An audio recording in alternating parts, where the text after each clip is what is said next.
nature's comfort.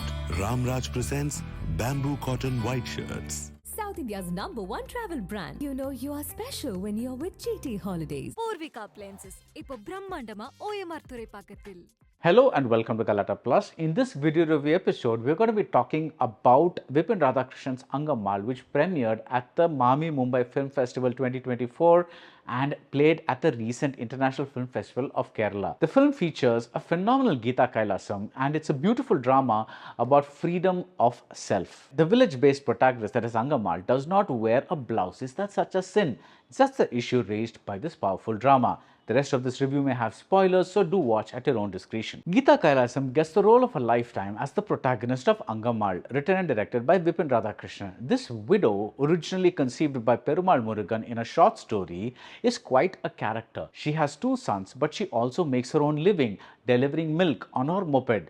She smokes, she swears, she is set in her ways. She picks fights with a meek daughter-in-law, which suggests that there's a bit of a bully in her. She has a crush on a man who looks a little older than her but is terrified to reciprocate her affectionate glances. This amuses her. There's a lovely scene where Angammal readies herself in front of a mirror, and when she's done, she carefully twirls a few strands of hair over her ears. She wants to look good, and she does. She wears a sari without a blouse, and at least one reason may be the tattoo on her upper arm, which might get hidden if she wore that blouse. At least that's what she tells her granddaughter, the only member of the family she truly loves. Women characters on the Tamil screen can get no stronger than Angammal, and male characters can get no weaker. Angammal's older son, Sudalai, played by Bharani, plays the Nagaswaram, especially when emotionally disturbed. He reminded me of the mute older son in K. Balachandra's Unnal Mudiyum Thambi, who expressed himself through the same instrument and lived under the thumb of a similarly dominating parent. Sudalai likes to drink, and in a lovely writing touch, there's a mention about his past that is given to us casually, quite late into the movie. In other words, we keep learning about these characters as we go along, as opposed to the characters being established in one exposition dump. Much later, we learn that Sudalai resents his mother because she chose to educate his brother while making him work. This younger brother, named Pavalam and played by Saran, is the motor that gets the movie going.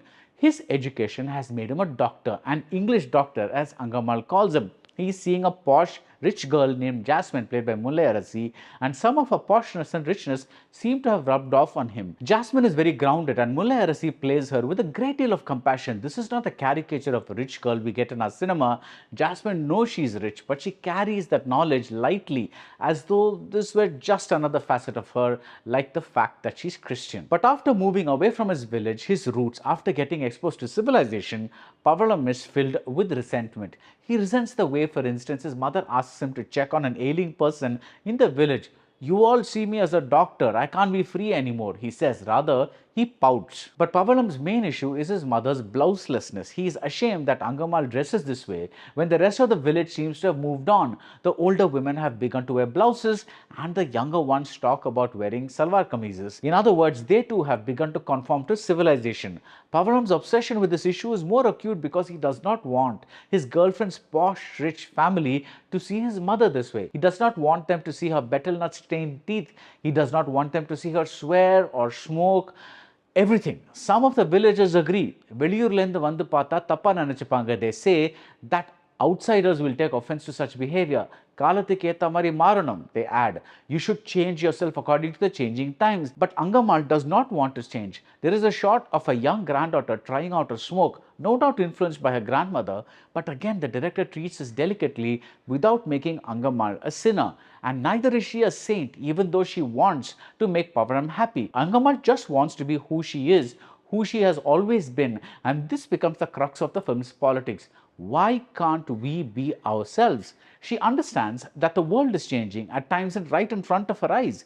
Angammal named her granddaughter Periyanayagi, but the girl's mother changed her name to the less old-fashioned Manju. Is Angammal being stubborn and headstrong like the others think? Or is she just a free spirit asking others to let her be as she is?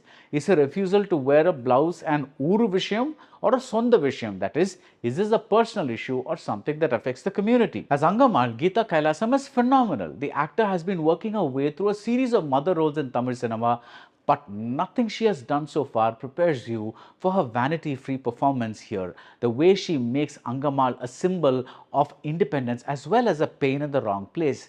many viewers may be reminded of older people in our own homes who do things that we are annoyed or ashamed by.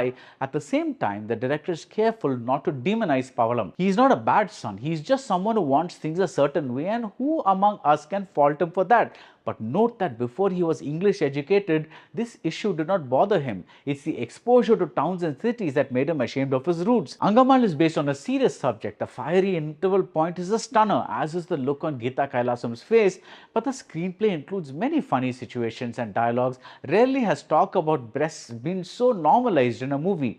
The staging is basic but clean, and the period is established through minimal means like the use of cassette tapes. There is only one bit that I wondered about towards the end. It involves a small twist about a photograph. Was this necessary?